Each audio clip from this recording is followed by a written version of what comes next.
Good evening everyone. चलिए जुड़ गए हैं सभी लोग। So today we gonna be starting the last MCQ session and hi good evening everyone. So today will be your last session for the question wala part, and today it will be not MCQ, it will be the most awaited topic and as I've promised and it is assertion and reasoning। ठीक है, तो आज हम लोग assertion और reasoning को सीखेंगे। I hope you guys will like it। तो कल मैंने हल्का सा थोड़ा सा ब्रीफ किया था कि how to approach assertion reasoning, how you can do better in AR questions, but today we'll be specifically solving some AR questions and I'll just apply the techniques which I've told yesterday and again I'll repeat the same techniques, ठीक है, so that कि आप लोग का ये जो AR का एक डर है वो खत्म हो जाए, ठीक है। and tomorrow you will be having the doubt session, ठीक है। तो tomorrow we'll have a Q&A and उसके बाद से परसों से हम लोग अपने वन शॉट सीरीज शुरू करेंगे जहां पे I be taking one topic and उसका हम लोग कंप्लीट रिवीजन करेंगे, ठीक है। So today we gonna be solving the assertion and reasoning. Tomorrow it will be the Q&A। So जो मेरे स्टूडेंट्स हैं already they can contact me any time, उनके पास मेरा नंबर रहता है। बट फॉर दोस्त जो यूट्यूब पे हैं, टेलीग्राम पे हैं या through social media, they know me, they are following me. So tomorrow you can join the session and you can ask anything related to psychology, any doubt you are having related to preparation। तो कुछ भी आपको question है you can ask me in tomorrow's live session, ठीक है। तो it will be technically a conversation between you and me people, ठीक है। चलो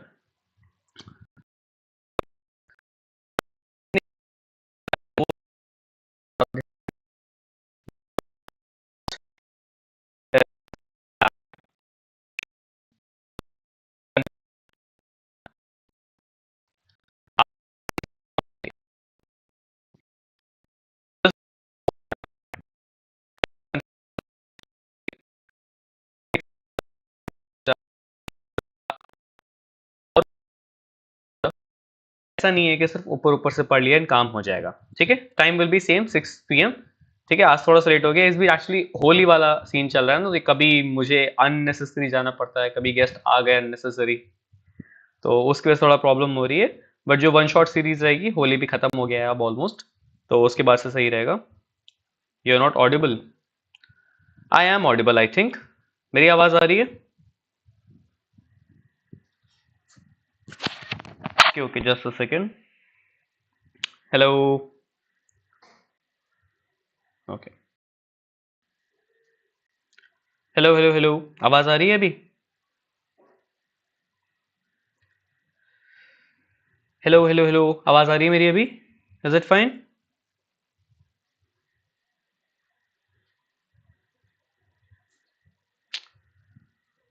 ओके, अभी बता सकते हो अभी आवाज सही आ रही है मेरी?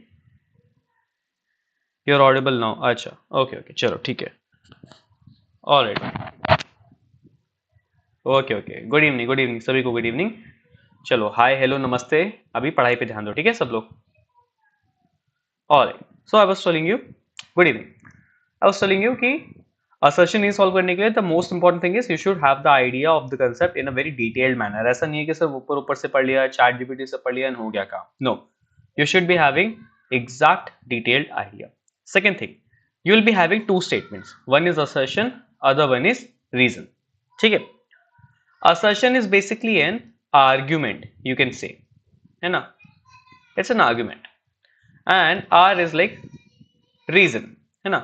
so एक premise होता है, एक argument होता है, there is this reason। so the first thing you have to do is you have to check whether both statements are correct or not, ठीक है। आपको सबसे पहले यही देखना होता है कि दोनों स्टेटमेंट्स आपके करेक्ट है कि नहीं। रीजन है, रिलेशनशिप है, you don't have to see that. Firstly just see कि दोनों स्टेटमेंट में जो चीज लिखी गई है, is it correct, is it logical, is it conceptual, ठीक है, ये है। इफ इट इज, है ना, तो सेकेंड स्टेप पे आते हैं, whether reason is correct for this argument और नॉट, है ना, यही प्रॉब्लम होती है। Because if A is correct, R is wrong, you got the answer। if A is wrong, R is right, you got the answer। but the problem is जब दोनों statements ही सही हो, एंड आपके CUET में हालांकि last year ये question आया नहीं था, but majority you will see that both the statements will be right, है ना. थोड़े से टफ कर देते, कभी कभी you will see कि A is wrong, R is right and vice versa, but mostly you will see कि आपको टफ करने के लिए वो क्वेश्चंस दे देते हैं सर. ठीक है, तो आपको ये चीज रखनी है, दो चीजें. Again we will solve the questions, don't worry. दोनों चीजें करेक्ट होनी चाहिए. First step, if they are move to the second step, that whether this is a reason for this statement और नॉट. मैंने ये चीज बताया था कि कभी कभी व्हाट एनटीए डज इज कि वो थोड़ा सा रिवर्स कर देते हैं स्टेटमेंट्स को. Like they reverse the statement, they will make assertion into reason and reason into assertion. ये कर देते हैं, यानी कि नीचे का स्टेटमेंट ऊपर लिख देते हैं और ऊपर का स्टेटमेंट नीचे लिख देते हैं. So you will think that these statements are related, but again you have to logically see कि जो R के आगे statement लिखा हुआ है, that is the reason, and is that the correct reason for the above statement. ठीक है, you will see that statement 2 has a reason in statement 1. कभी कभी statement 1 ही reason बन जाता है. You will see maybe some questions मैं class में solve करा रहा था तो दो तीन में ऐसे क्वेश्चन दिखे थे जहाँ पे रिवर्स था, है ना. तो आपको सिर्फ ये नहीं देखना है कि दोनों स्टेटमेंट्स रिलेटेड हैं या नहीं है. Also keep this thing in mind, you will be seeing some questions where the two topics are related to each other. May be दोनों स्टेटमेंट्स क्लासिकल कंडीशनिंग के हो, may be both statements are from delayed conditioning specifically. तो ये मत सोच लेना कि reason होगा, नहीं. रीजन के लिए have to correctly identify it whether it is a reason और नॉट. ठीक है, चलो बहुत बातें हो गई. ओके, अब शुरू करते हैं हम लोग क्लासेस. ठीक है, तो मैं रैंडमली, मेरा एम ये नहीं है कि मैं आपको सारे क्वेश्चन सॉल्व करूं. मेरा एम ये है that you should learn and know the technique of assertion reason. तो मैं रैंडमली डिफरेंट डिफरेंट टॉपिक से क्वेश्चंस करेंगे. ठीक है, I hope statements are visible to you. हाँ, दे आर. थोड़ा सा मैं बढ़ा देता हूँ, हल्का सा मैं फॉन्ट बढ़ा देता हूँ. Okay, I think this is fine. हाँ, ऑलराइट. ठीक है, चलो. तो randomly will be taking some questions, है ना. तो ये एक्सपेक्ट मत करना कि मैं सीरियल ऑर्डर वाइज कराऊंगा, तो बहुत सारे क्वेश्चंस हैं. माय एम इज कि हम 3-4 वैरायटी के क्वेश्चंस कर लें बिकॉज आपको आइडिया लग जाए. And please, this is my personal tip, है ना. I am on public platform तो पर्सनल तो नहीं है, but this is my general opinion that if you are not able to solve assertion reasoning, please do not bother about it. ठीक है, अगर कोशिश कर रहे हो फिर भी नहीं सॉल्व हो रहा है, तो first thing, there is a high possibility कि जहां से तुम आंसर मिला रहे हो वहां पे आंसर ही गलत हो. मैक्सिमम केसेस में असर्शन रीजनिंग में I have seen even in the UGC net books answer गलत दिया होता है. ठीक है, तो देयर इज अ चांस कि आपको सही आता हो, बुक में आंसर गलत लिखा हो, है ना. Otherwise even if you are trying so hard and आपको ये एआर क्वेश्चंस नहीं आ रहे हैं, प्लीज इतना पैनिक मत करो. लास्ट ईयर एक भी क्वेश्चन नहीं आया. व्हाट इफ इस बार 3-4 क्वेश्चन आ गए, है ना. तो ऐसा तो है नहीं कि ये सब कुछ जानने के बाद वो 4 क्वेश्चंस में से आप 2 भी ना कर पाओ, राइट. तो you have to see the cost to input ratio, कितना इनपुट दे रहे हो और उसकी कॉस्ट क्या पड़ रही है, आपको क्या आउटपुट मिल रहा है, ये आपको देखना पड़ेगा. ठीक है, चलो इसी को लेते हैं. क्वेश्चन नंबर 11, है ना. असर्शन पढ़ो. अ case study is an unavoidable technique in the clinical setting.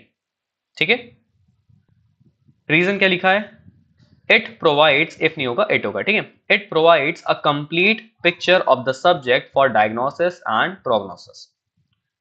सो पहला स्टेप क्या था, we have to check whether these two statements are correct और not. A case study is an unavoidable technique in the clinical setting. Unavoidable का मतलब है basically very important. ठीक है, यहाँ पे मतलब बहुत ज्यादा जरूरी है. तो क्लिनिकल सेटिंग के लिए वी नो केस स्टडी सबसे बेस्ट टेक्निक होती है. सो दिस इज करेक्ट, है ना. दूसरा स्टेटमेंट देखते हैं. It provides a complete picture of the subject for diagnosis and prognosis. So क्या स्टडी, केस स्टडी से हमें ये चीज मिलती है, ऑफ कोर्स मिलती है. We can detailedly analyze any person. Now comes the hard part. Whether this R is the correct reason for the A. चलो पढ़ते हैं. मैंने बताया था ना, बिकॉज करके ऐड रीड करो, है ना. स्टेटमेंट को बिकॉज करके ऐड करना है. ठीक है, चलो रीड आउट करते हैं. A case study is an unavoidable technique in the clinical setting because it provides a complete picture of the subject for the diagnosis and prognosis. क्या लग रहा है, लॉजिकल लग रहा है ना. तो क्या लगता है, ये रीजन है, इट इज द रीजन, है ना. खुद लॉजिक सोचो, क्यों केस स्टडी इतनी इंपॉर्टेंट है, क्यों केस स्टडी अनअवॉइडेबल टेक्निक है. Because it gives us the complete picture of the subject, है ना. Correct. So this is the, क्या होगा इसका आंसर, ऑप्शन नंबर ए, है ना। ऑप्शन नंबर क्या होता है कि both A and R are correct and R is the correct reason for the A. Clear? Comment करते रहो आप लोग so that I can know की चीजें दिमाग में आ रही हैं, ठीक है। Clear? So this is how you do this questions, ठीक है। और मूव करते हैं, चलो 13 सॉल्व करते हैं, है ना। While carrying out surveys, if possible random samples are preferred to non random samples, कि whenever we are doing surveys हम प्रेफर करते हैं कि सैंपल जो हो वो रैंडम हो, है ना, प्रोबेबिलिटी सैम्पलिंग टेक्निक यूज की जाए। ओके, क्या रीजन है? Random samples usually permit less accurate generalisation from samples to population. चलो, so first step is we have to check whether these two statements are correct और not, है ना।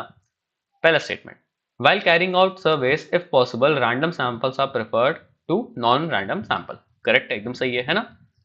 हम जब भी सर्वे करते हैं या इवेंचुअली हम कोई भी रिसर्च करें, if it is not a very specific sensitive research, तो हम कोशिश करते हैं कि हमेशा हमारा सैंपल रैंडमाइज हो। It is correct. अच्छा, then random sample usually permit less accurate generalizations from sample to population.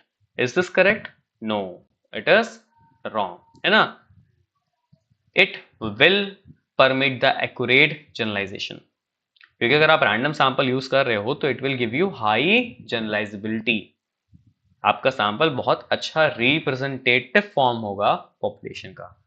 So in this statement A is correct and reason is wrong. समझ आ रहा है?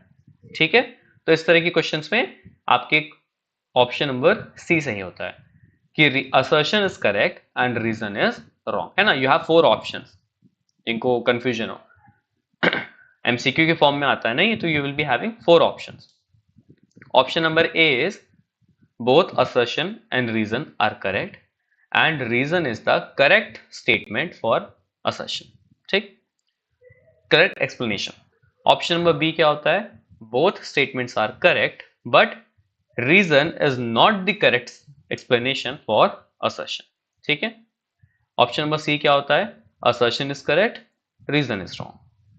ऑप्शन नंबर डी क्या होता है? Assertion is wrong, reason is correct, है ना। तो ये 4 ऑप्शंस होते हैं। क्लियर? चलो और आगे बढ़ते हैं हम लोग। चलो फैक्टोरियल का देख लेते हैं।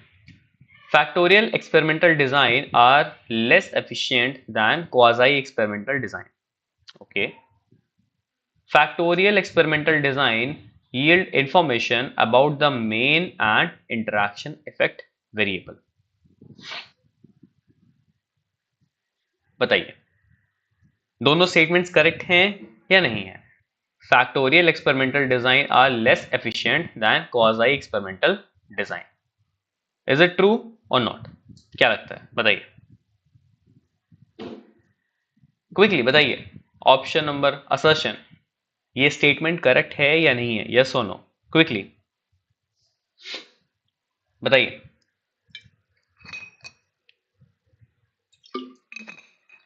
क्विक क्विक आंसर आना चाहिए। यूट्यूब पे इतना लैग नहीं होता है भाई, 3-4 सेकंड्स का ही लैग होता है यूट्यूब पे। क्विकली, फैक्टोरियल एक्सपेरिमेंटल डिजाइन क्या एफिशिएंट है क्वाज़ी एक्सपेरिमेंटल से या नहीं है? बताइए। A is wrong, okay, A is false, हाँ चलो, है ना। क्वाज़ी एक्सपेरिमेंटल ज्यादा एक्यूरेट होता है, पहली चीज क्योंकि वहां पे हम लोग मैनिपुलेशन भले ही ना कर पाए but we try to put randomization, है ना। सबसे एक्यूरेट, सबसे साइंटिफिक क्या होता है? एक्सपेरिमेंटल। सेकंड नंबर पे you will have quasi experimental, फिर आपका फैक्टोरियल आता है, फिर आपका कोरिलेशन, से ये सब आते हैं, ठीक है। तो ए इज रॉन्ग, ठीक है। इन मॉडर्न टाइम्स, पहले जब फैक्टोरियल एनालिसिस आया था तो बहुत फेमस हुआ था, but from in the modern era आपका क्वाज़ी एक्सपेरिमेंटल ज्यादा बेटर होता है because it is almost experimental design, है ना। थोड़ा सा बस चेंजेस होते हैं, वरना ये प्योर क्वाज़ी एक्सपेरिमेंटल है, कॉज एंड इफेक्ट प्रॉपर होता है, ठीक। फिर factorial experiment design yield information about the main and interaction effect. This is true.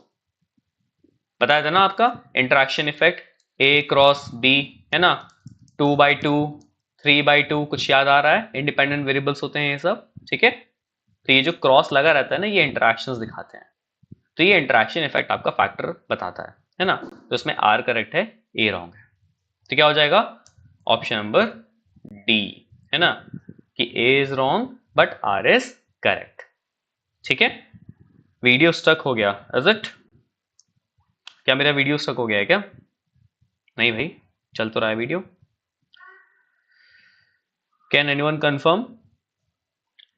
Is my video stuck? I don't think सो।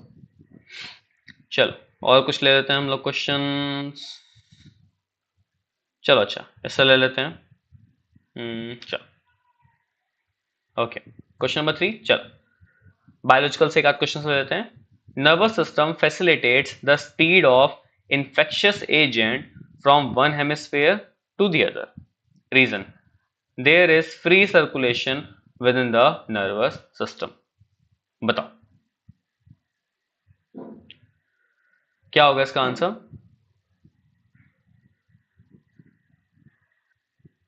बताओ।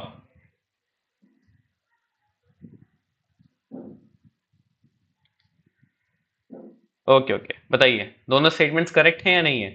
Nervous system facilitate the spread of infectious agent from one hemisphere to the other. क्या लगता है?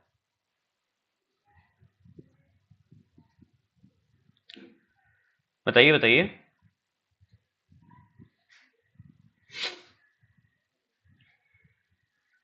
ए and R both true. Okay, थोड़ा सा tricky question है ये। इसमें logic सोचो। अब I don't know chat GPT क्या देगा, ठीक है, लॉजिक सोचो। एक्चुअली में नर्वस सिस्टम में जो भी सर्कुलेशन होता है, नर्वस सिस्टम की बात हो रही है, ब्लड सिस्टम नहीं है ना, सर्कुलेटरी सिस्टम, नर्वस सिस्टम की बात हो रही है। It is not free actually. आपका न्यूरॉन तभी फायर करेगा signal if it has a threshold value. कुछ याद आ रहा है ना? Infectious agent can be anything, can be anything, it can travel, है ना, स्प्रेड तो कर सकता है, बिकॉज जहां जहां न्यूरॉन्स होंगे वहां वहां कुछ भी उसके साथ जाएगा सिग्नल के फॉर्म में, तो स्प्रेड तो होगा। A is correct but R is not correct. It is not free circulation actually, it is not free. Free होता तो कोई भी सिग्नल कभी भी पास हो रहा होता ना नर्वस सिस्टम से, तो it is not free actually. You have to pay the price. आपको एटलीस्ट उस पॉइंट पे थ्रेशोल्ड को लाना पड़ेगा जहां पे वो सिग्नल फायर हो सके। एक्शन पोटेंशियल जनरेट करने के लिए मिनिमम थ्रेशोल्ड चाहिए होता है। क्लियर? तो ये चीज आपको ध्यान देनी पड़ेगी। समझ आया लॉजिक?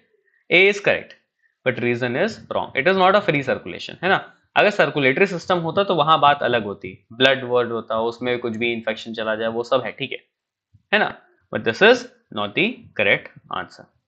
ठीक है, so in this situation also your A is right but R is wrong. चलो और देखते हैं कुछ।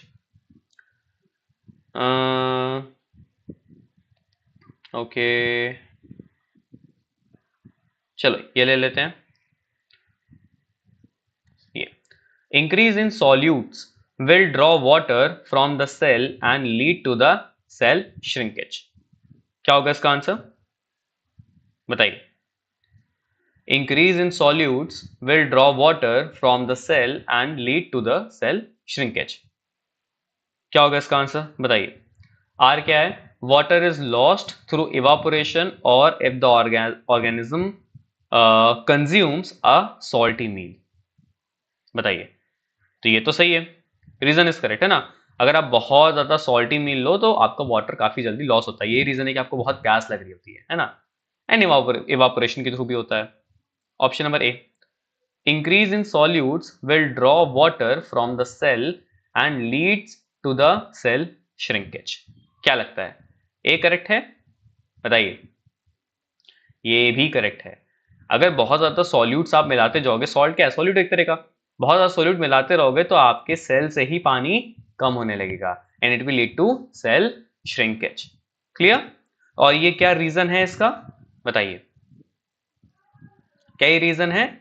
नहीं, अगर ये रीजन इधर होता और असर्शन नीचे होता तब ये करेक्ट होता, right. Water is lost through evaporation और if the organism has consumed the salty meal because increase in solute will draw water from the cell and lead to the cell shrinkage, है ना।